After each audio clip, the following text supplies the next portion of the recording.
Welcome back to your channel where the art is always random and so am I. Today's another sketchbook vlog episode and unfortunately bringing bad news. For all those soccer fans who haven't heard yet, Maradona passed away from a heart attack at the age of 60. My next video was actually supposed to be a review for the Queen's Gambit. It's a short Netflix series about chess. It's not an actual documentary, it's like a drama. So yeah, just a really good TV series. I suggest you go watch it. It's only 7 episodes and not long at all.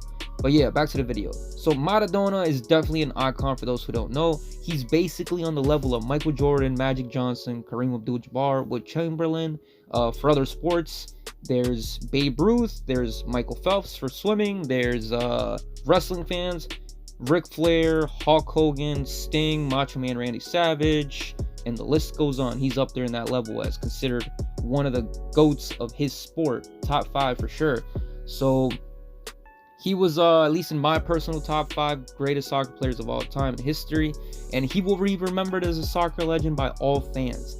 As you saw in the opening of the video, it's a clip of his portrait in my giant sketchbook, which plans for me are to do that as my 1,000 subscriber video and however long it takes. I'm only at 600 right now, but for sure at 1,000 subscribers, I'll show you all of my drawings from the beginning.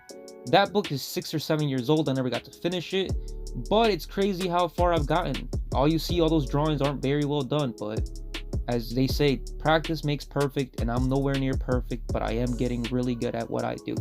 But yeah, unfortunately, as good as Maradona was inside field, he was just as bad outside of it, from mafia and just doing illegal things all the time. I remember he was pictured with his arms crossed, and let's just say there was white powder in the glass, which meant he was probably under the Colombian nose powder. We all know what that is. The powder is very famous, but I can't say it because, you know, YouTube. So yeah, kind of sucks. Someone who inspired millions of people to play the game and even inspired some of the best soccer players in the world right now kind of just was, well, struggling outside of the field so much.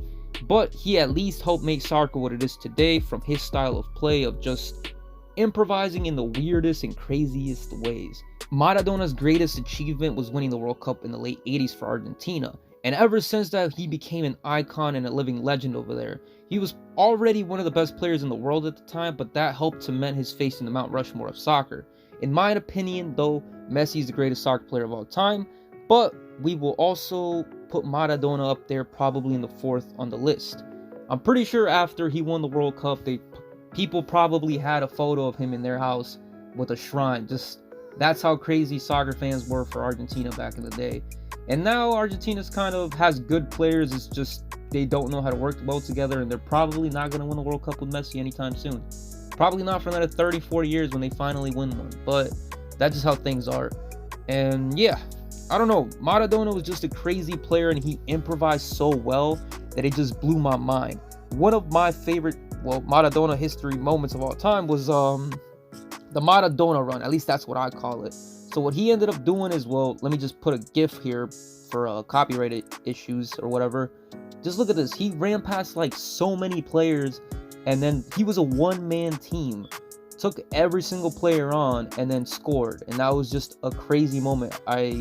I'm not old enough, of course, to watch it, but watching highlights, I always found that amazing. Messi did it a few years down the line, well, many years down the line. He's only like 19 or 18, he took a whole team by himself as well. And then comes the famous hand of God, which helped, I think, Argentina continue to the next round of the World Cup. He basically punched the soccer ball up with his hand to score, as you can see in the photos. And that's one of the most iconic goals of all time as well, because first of all, you're not supposed to touch the hand. Well, you're not supposed to touch the ball with your hand in soccer. Everybody knows that. And he managed to get away with it in such an important game, which helped his team continue on. I'm pretty sure this was during the World Cup. I'm not sure, but that's basically it. Like, he just became a pioneer. He was like a rock star, sort of like Ric Flair, like just doing drugs, living life, making millions of dollars, and just going crazy, buying expensive things. And his lifestyle caught up to him, just like Ric Flair. Hopefully Ric Flair could, like, he's had so many surgeries, hopefully Ric Flair settled down and chilled. But you know how people are. Once they're like in that level, they're so big that I guess they feel like they're immortal and nothing's ever gonna happen to them. But yeah, life just catches up to them. So if any of you are dealing with any type of drug addiction or depression or anything, hopefully you get some help and just it gets better, because it's crazy out there, man. Juice WRLD died almost a year ago, and I also have a drawing of him that I made. I might just re-upload the video with different commentary. But rest in peace to Diego Armando Maradona, one of the greatest of all time, and he will be remembered forever. So yeah, thanks for watching. Don't forget to like, comment, and subscribe if you haven't already. Videos are coming soon, but unfortunately I'm working third shift. And third shift means I sleep the whole day and I feel like crap and exhausted. But I do have a long weekend because I will be sick. Hint, hint, sick. And I will be unable to make it to work. So yeah. Now I'm out. Thanks for watching.